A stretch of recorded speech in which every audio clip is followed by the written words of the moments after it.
Hey there! Are you a crime scene investigator, law enforcement officer, or forensic scientist looking for a Facebook community that understands you?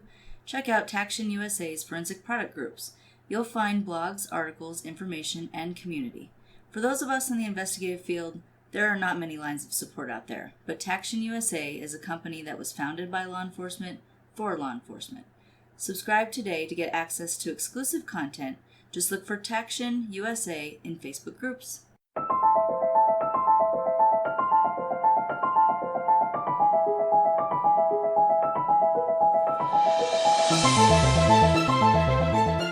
Welcome to Crossing the Tape. We bring you a mini episode today.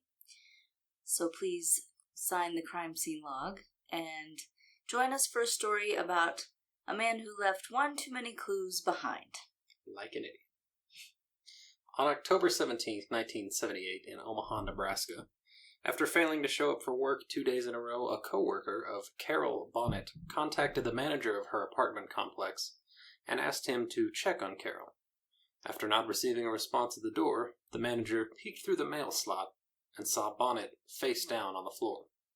Fearing the worst, the manager called for an ambulance. The Omaha Fire Department arrived at the scene and gained entry to the apartment.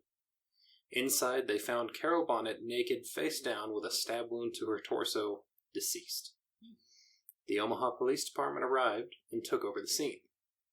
The normally tidy apartment was in shambles, indicating a struggle occurred. The phone cord had been cut, preventing any calls for help. A note taunting police was found near the body. It read, "I am leaving this crime with only one clue.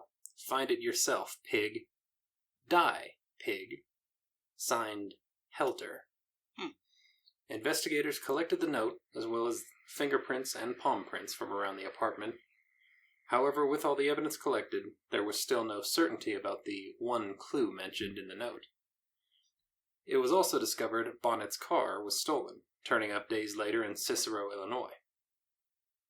Fingerprints were collected from the vehicle, with some belonging to Bonnet and others unidentified. After processing the prints and finding no matches in the available databases, the case went cold. In March of 2009, the Omaha Police Department Cold Case Unit reevaluated the fingerprints from the Bonnet murder using the Integrated Automated Fingerprint Identification System, or IAFIS, to once again look for a match. IAFIS was launched by the FBI in 1999 and is designed to house and compare fingerprint data on a national level.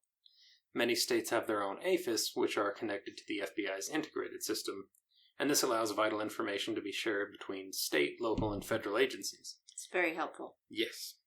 The decades-old unidentified fingerprints matched through AFIS to a man named Jerry Watson. Detectives discovered Jerry Watson was serving prison time in Illinois for burglary charges, and he grew up in Cicero and lived only a few blocks from where the stolen vehicle was found. In the latter part of 1978, he had visited a relative in Omaha. This places Watson in the proximity and time frame of the murder, however more would be needed for the conviction. Watson was interviewed in prison, where he confessed to being in Omaha in 1978, but, of course, he denied committing the murder. Before concluding the interview, detectives took finger and palm prints from Watson, as well as DNA samples, which laboratory technicians were able to get full and partial profiles from the DNA. Good. And as well as off of several pieces of evidence from the 1978 crime scene. And those, of course, matched to Watson. With a mountain of evidence on their side, detectives were preparing to charge Watson for the murder, but the question remained, what was the one clue he mentioned in the note? Right. While looking through the items taken from the scene, cold case detectives noticed something scribbled on a newspaper which was found near the body and the note. Upon further examination, it became apparent the scribble was the signature Jerry W. Oh, wow. Which had been scratched out in blue ink. This had likely been overlooked in the initial investigation because it looked like someone had scribbled or doodled on the newspaper, not that someone had covered up a signature. That's too bad. Yes. Now, of course, if they did get the name Jerry W., it wouldn't have narrowed it down a ton in 1978, and doesn't but prove that he killed someone in that apartment. But with everything they have now, and someone signed Jerry W. at the scene and said, "There's a clue, find it." Right. On November 15th of 2010, Jerry Watson was charged with use of a deadly weapon to commit a felony and first-degree murder. He was convicted by a jury on August 25th of 2011, and exactly 33 years after the murder, on October 17th, 2011, Watson was sentenced to life in prison. Good. Watson would go on to appeal the conviction all the way to the Nebraska Supreme Court, arguing due to the 3-decade delay in prosecution, some key witnesses were unavailable, and thus he wasn't able to confront those accusers as part of his defense. Which is a fair point. Yeah. 30 years on, the apartment manager may not even be alive, and so on. True, but there's enough evidence against him to prove it. The Nebraska Supreme Court upheld the conviction, citing there was indeed sufficient evidence for a jury to convict, just as they did. Yeah. Huh. I like that physical evidence played such a big role. Mm-hmm. Yeah, with the prints and everything, and then he was wise enough to leave one clue. Right.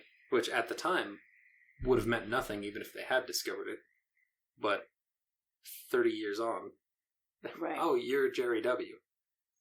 You're the guy that signed the newspaper and scratched it out. I know.